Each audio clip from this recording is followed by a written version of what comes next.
بسم اللہ الرحمن الرحیم۔ سال اول علم الادویہ، اصول کلی کتاب مدیر اور مسرے، ڈیلیٹریس اینڈ کوریجنٹ۔ جب ہم بدن انسان پر دواؤں کا استعمال کرتے ہیں تو اس سے ہمارا مقصد انسانی بدن کی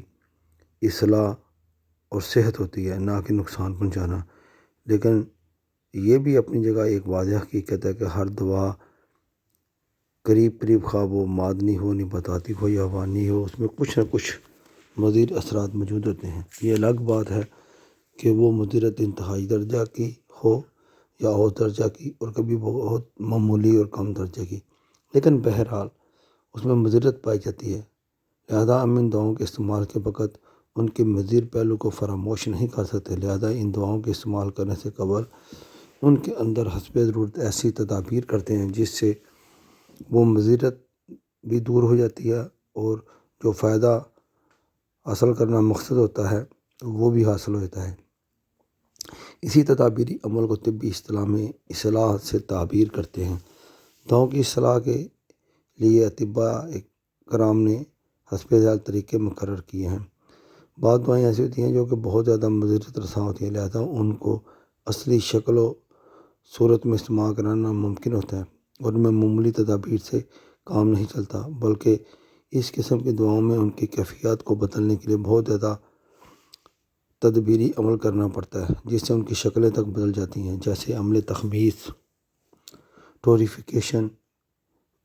روٹنگ، عمل تخلیص کشتہ بنانا، کیلسینیشن، عمل تسخین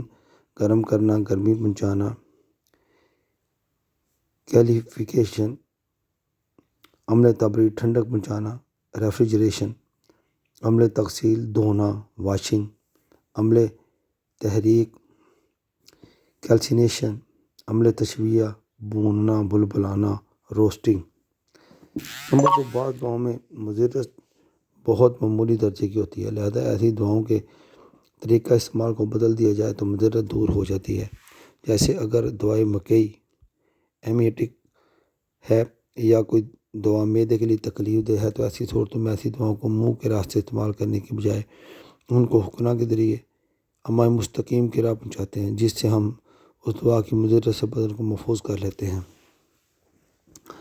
نمبر 3، بعض اوقات اصلی دوا کے ساتھ کوئی دوسری دوا ملاتے ہیں جس سے اس اصلی دوا کی مضرت دور ہو جاتی ہے، اور اس دوسری دوا کو طبی اصطلاح میں دوائی مسرے کہتے ہیں، اور اس عمل کو اصلاح سے تعبیر کرتے ہیں۔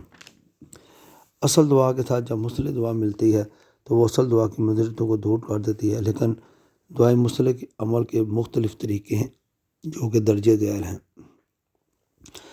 الف، کبھی ہم دوا کے اندر حدت اور تیزی بہت زیادہ پاتے ہیں جو کہ ہماری طبی ضرورت سے زیادہ ہوتی ہے۔ اگر ہم ان کو اسی حالت میں استعمال کریں تو اس سے جلد، غشائے مخاطی یا بدن کی دوسری ساختوں کے جل جانے کا یا نقصان پہنچ جانے کا خطرہ ہوتا ہے۔ لہذا ہم دوائی مسلح کو اصل دوا کے ساتھ ملاتے ہیں جس سے اس کی حدت کم ہو جاتی ہے،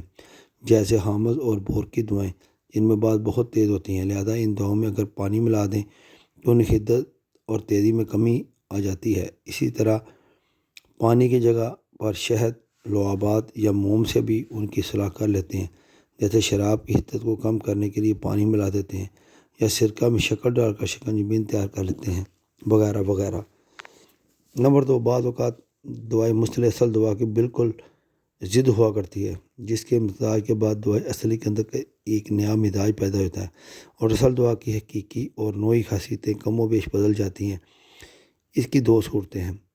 نمبر 1، دوائی مسلح اصل دوا کے جز اور مضر پر اثر کر کے اس کی ترکیب اور مزاج کو بدل دیتی ہے، اور جب جز اور مضر کی ترکیب میں مزاجی بدل جائے گی تو پھر اس کے افعال و خاص خود بخود بدل جائیں گے، یعنی باطل ہو جائیں گے۔ لہذا دوا مسلح اصل دوا کے جز مضر کو اس طرح بدل کرتی ہے کہ اس کا عمل اور اثر اصل دوا کے جز فعال جو کہ مخصوص مزاج ہوتا ہے پر کچھ نہیں ہوتا، اور جز فعال کا اثر باقی رہتا ہے۔ نمبر 2، دوائی مسلح اصل دوا کے جز فعال پر ہی اثر کر کے اس کی تیزی اور حدت کو کم کر دیتی ہے جو کہ جسم انسانی کے لیے نقصان دہ ہوتی ہے، جیسے حامض اور بور کی دوائیں، کہ ان دعاؤں کی حدت اور تیزی آپس میں ملانے سے کم ہو جاتی ہے، لیکن یہ بات احتیاط رکھنے کی ہے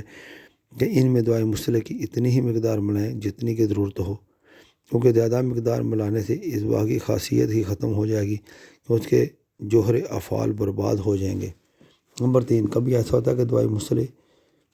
دعائیں اصلی کے اوپر کوئی اثر نہیں کرتی، یعنی نہ تو دعا کی حدت ہی کو کم کرتی ہے اور نہ ہی اس کے مداح میں کوئی چینج لاتی ہے اور نہ ہی اس کے جد مضیر پر کوئی اثر کرتی ہے، بلکہ دعائیں مصطلح کا اثر براہ راست انسانی جسم پر ہوا کرتا ہے، جس سے دعائیں اصلی کی مضرت بدن پر نہیں ہونے پاتی۔ مثلا مسکن درد ادویہ کے استعمال سے پہلے قلب ضعیف ہوتا ہے، لہذا ایسی دعاؤں کے ساتھ محرک اور مقوی قلب دعائیں استعمال کرتے ہیں، جس سے اصلی دعا کی مضرت کا اثر انسانی جسم پر نہیں ہوتا۔ اس طرح بعض اوقات سیلان الدم یا سیلان رطوبت کو روکنے کے لیے معالج کو حافظ اور قابض دعائیں استعمال کرنا پڑتی ہیں، جس سے جریان خون یا سیلان رطوبت رک جاتے ہیں، لیکن اس کے ساتھ آنتوں میں قبض بھی ہو جاتی ہے جو کہ نقصان دہ ہے، لہذا ان حافظ اور قابض دعاؤں کے ساتھ ملین دعائیں بھی شامل کرتے ہیں جس سے قبض نہیں ہونے پاتی۔ اسی طرح بواسیر، پائل، سخجج، ایسکوریشن، ظہیر، ڈائسینٹری، کروہ اما، انٹسٹائنل السر وغیرہ میں معالج کو تنقیہ اما کی ضرورت ہوتی ہے، لہذا وہ مشکلات اور ملینات کا سہارا لیتا ہے، لیکن مشکلات اور ملینات سے سخجج اما کے بڑھنے کا ڈر ہوتا ہے، لہذا ان ملینات اور مشکلات میں بعض کا لعابی دعائیں ملاتے ہیں تاکہ وہ ان دعاؤں کو ان مقامات سے پھسلا دیں اور اما ان کے نقصانات سے محفوظ رہیں۔ یہی مندرجہ بالا چند اصول و ضوابط ہیں جن کے اوپر غور و خوض کے بعد ہم نتیجے پر پہنچ سکتے ہیں کہ دعاؤں کی مضرتوں کو دور کر سکیں یا دعاؤں کی مضرتوں سے محفوظ رہ سکیں۔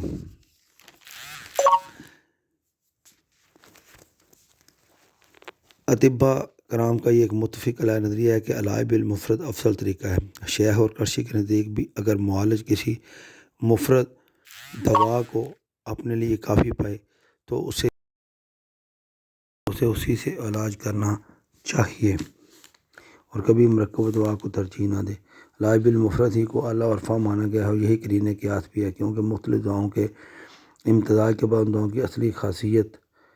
بالکل اسی طرح باقی نہیں رہتی، یا تو ان کے اثرات میں کمی پیدا ہو جاتی ہے یا ضرورت سے زیادہ ان میں تاثیر پیدا ہو جاتی ہے، یا پھر ایک الگ ہی خاصیت پیدا ہو جاتی ہے جو کہ مقصد کے بالکل الٹ ہوتی ہے۔ لہذا مفرد دوا کے ساتھ بالکل آنکھیں بند کر کے مصلح دوا استعمال نہ کریں، علاج کہ مجبوری اور مقصد کا تقاضا ہو۔